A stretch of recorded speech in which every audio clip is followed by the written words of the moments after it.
lagi bersama saya sebagai Ketua Kelompok Saya Verifikasi Nelayan. Saya sebagai anggota kelompok dengan saya Alicia Jalur Tiba. Dan sebagai anggota nama saya Maela Srianjana.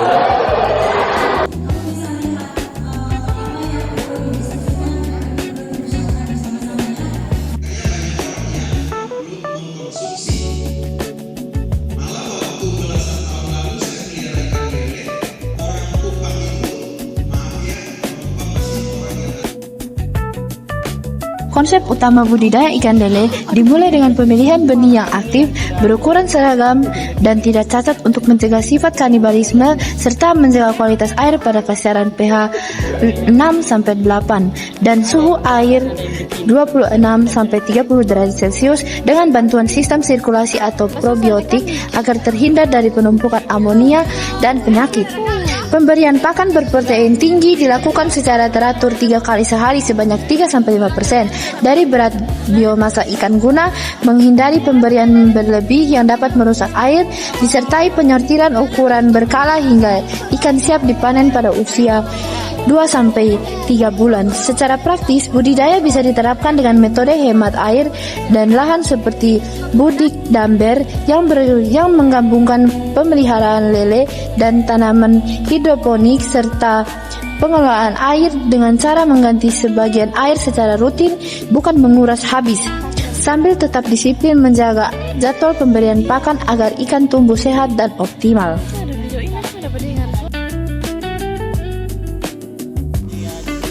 Oke, jadi membudidayakan ikan tawar di Kota Kupang dan NTT itu sangat penting karena memenuhi kebutuhan pangan, menambah penghasilan serta membuka peluang usaha. Dan juga ikan seperti lele dan nila itu mudah dibudidayakan serta banyak dikonsumsi Kota Kupang. Nah, hal-hal yang kami amati ada 5. Yang pertama adalah wadah. Wadah yang kita temukan ada 3, yaitu budik dambar atau budidaya dalam ember, kemudian yang kedua ada kolam semen, dan ketiga ada kolam terpal. Kemudian hal yang diamati yang kedua yaitu jenis-jenis ikan yang dibudidayakan. Ada ikan lele, ikan nila, ikan patin, dan lain-lainnya. Kemudian yang ketiga yaitu bibit ikan. Bibit ikan dipisahkan sesuai dengan ukuran dan umurnya. Kemudian yang keempat yaitu penyakit pada ikan. Yang kami dengarkan ada bercak-bercak merah atau red spot, kemudian ada bintik-bintik putih atau white spot, dan penyakit-penyakit lainnya. Kemudian yang kelima, yang terakhir adalah panen dan pasca panen, di mana kita menangkap dan mengolah ikan menjadi sebuah produk. Karena ikan lele merupakan hewan omnivora atau pemakan segalanya, berikut pakan yang diberikan. Yang pertama ada pelet, kemudian yang kedua sisa makanan organik, kemudian contoh-contoh yang diberikan oleh pendeta sendiri adalah kodok, perut ikan, sapi, dan lain-lainnya. Umumnya, ikan terkena penyakit bercak-bercak merah atau biasa disebut dengan red spot yang terinfeksi dari bakteri Aeromonas hydrophila dan juga bintik-bintik putih atau dinamakan dengan white spot yang terinfeksi oleh parasit. Kedua penyakit ini disebabkan oleh penurunan kualitas air dan juga stres.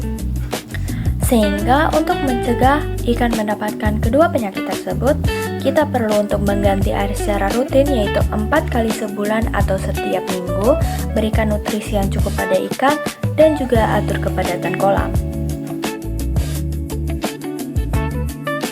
Bibit ikan umumnya 2-3 minggu. Di kolam pancing tersebut yang kami lihat ada 3 kolam yang memisahkan 3 ukuran. Nah, yang pertama ada 3-5 cm, yang kedua ada 5-7 cm, dan yang ketiga ada yang sudah besar atau itu yang sudah umur 2-3 bulan. Mekanisme panen. Umur yang pas untuk memanen ikan adalah sekitar 2-3 bulan. Kemudian cara memanennya adalah pertama, kita perlu untuk mengurangi air kolam terlebih dahulu agar ikan mudah ditangkap. Kemudian yang kedua, kita menggunakan jaring untuk menangkap ikan secara hati-hati. Kemudian yang ketiga, kita perlu untuk memisahkan ikan berdasarkan ukurannya sebelum dijual. Kemudian masuk ke dalam pasca panen, di mana kita perlu untuk mencuci ikan agar bersih dari kotoran dan lumpur. Kemudian yang kedua, kita menyimpan ikan bersama es agar tetap segar. Kemudian yang ketiga, kita sortir sebelum penjualan agar mempermudah pemasaran. Kemudian yang keempat, kita dapat mengolah produk. Contohnya menjadi ikan lele goreng, keripik lele, dan lain-lainnya. Kemudian masuk ke dalam analisis dan pembahasan. Berdasarkan analisis dengan teori, kami mendapatkan bahwa ikan lele bisa bertahan di air yang minim oksigen karena ia memiliki organ labirin.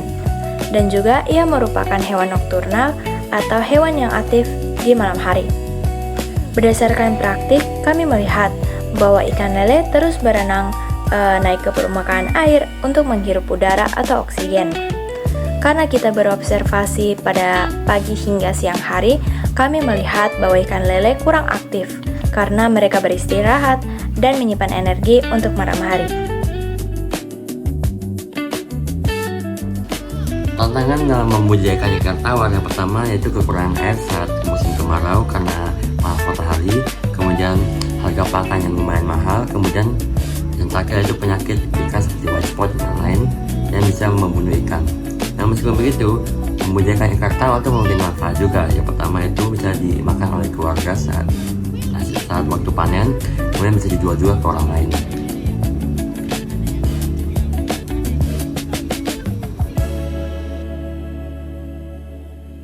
Dalam Kejadian 1 ayat 26, manusia diberikan mandat untuk berkuasa atas ikan dan seluruh bumi. Berkuasa dalam perspektif Alkitab berarti menjadi penata layan yang bijaksana. Dalam budidaya ikan lele tercermin melalui menjaga kebersihan air, memberikan pakan yang sehat, dan mencegah penyakit.